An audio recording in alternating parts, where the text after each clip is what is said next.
How you doing? Today we're going to look at something called reaction types. There are five of them, and I'm going to show you what each one looks like. But before we take a look, let's go and identify what they are. So the first reaction type that we're going to be looking at, there are five of them. We're going to break them down into five simple categories. First one is what we're going to call a synthesis reaction. This is a real simple one because we're going to take two compounds. Maybe they're elements, they're really simple. We'll take A and we'll take B and we'll combine them to make AB. The opposite of a synthesis reaction is called decomposition. And this is where we take a compound like AB and we will react it to produce simpler compounds or even break them down into elements. We'll have a type of reaction that we're going to call a single displacement reaction. A lot of people call this replacement. It works the same way. And they're really simple. In a single displacement reaction, we have some free element A, and we have another element B that is in a compound with something else, BX. And what happens is the A kicks out the B, and we get left with B and AX. We have a type of reaction that we're going to call a double displacement reaction. Some people call it double replacement. It works out the same way. And this is a real simple setup where we have two compounds, A and X and BY. And when we react them, we get AY and BX.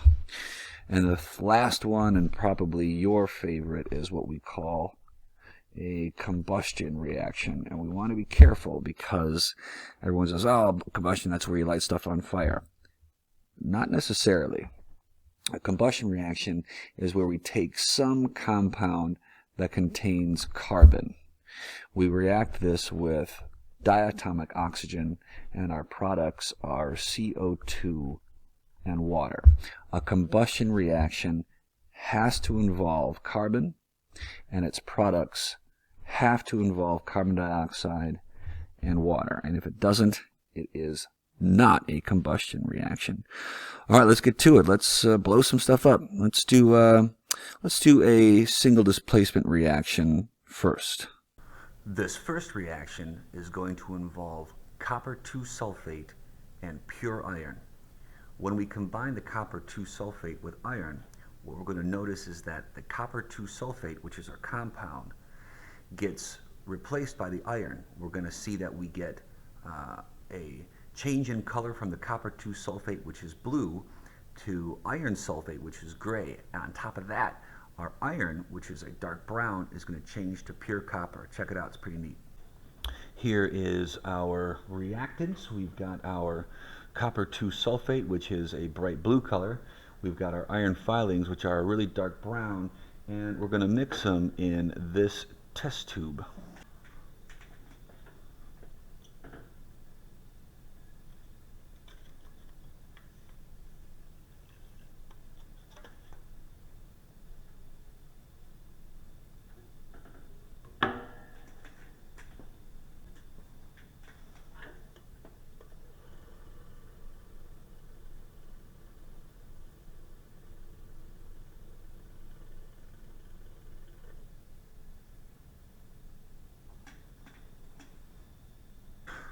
What's neat about this reaction is our blue color has completely disappeared, and as we look closer, we can see that our bright or our dark, our dim brown iron filings are slowly turning into a bright shiny copper. You can see it kind of starting there on the bottom.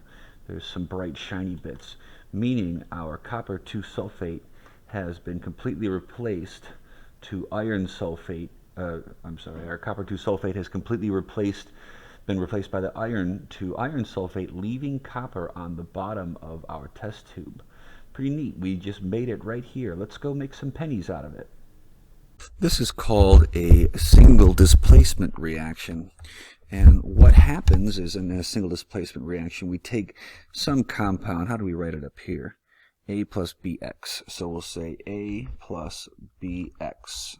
And our results will be that we have swapped out the B, and now we have AX plus B. How does this look in the reaction we just did? We reacted copper 2 sulfate, which was our solution, so it's aqueous, with pure iron as a solid.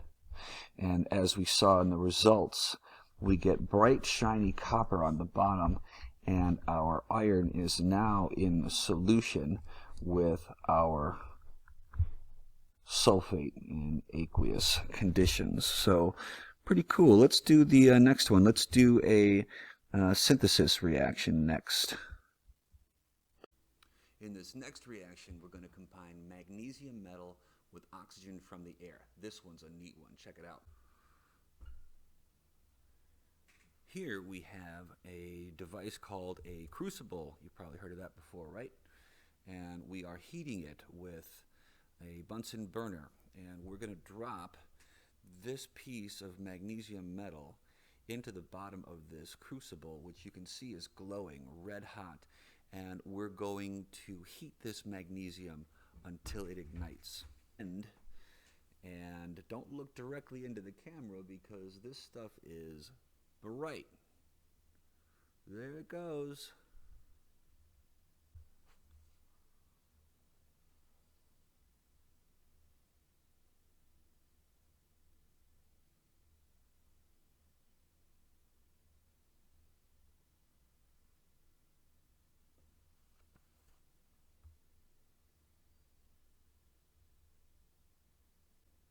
Where our magnesium was is now a white powder called magnesium oxide. So what we just did was called a synthesis reaction, and here's how this one worked. We took raw magnesium as a solid and combined it with molecular oxygen to make magnesium oxide. It follows this format where we combine two elements, A and B, to make one compound, AB. Let's take a look at a decomposition reaction. This is one you've seen before. This is a compound called copper 2 sulfate pentahydrate. Sound familiar? It's a hydrated form of copper sulfate, and it is this neat bright blue color. And you might recognize this from the reaction we did in Lab 7. Well, we're going to heat this just like you guys did, and let's watch what happens. Our reaction is heating. And what is this that we see on the sides of the test tube? It looks like water condensation. Look at that. That focus isn't very good. But check this out. On the sides of our test tube, it's fogging up pretty good because all of the water from our copper 2 sulfate pentahydrate is being released and is condensating on the sides of our test tube. And even more interesting, the copper 2 sulfate itself is no longer blue. It's a white powder. What we just witnessed was called a decomposition reaction, where we took copper 2 sulfate pentahydrate, which is one compound, and by heating it, this is the symbol for heating, dissociated into copper 2 sulfate and 5 H2Os. It fits this format for a decomposition reaction.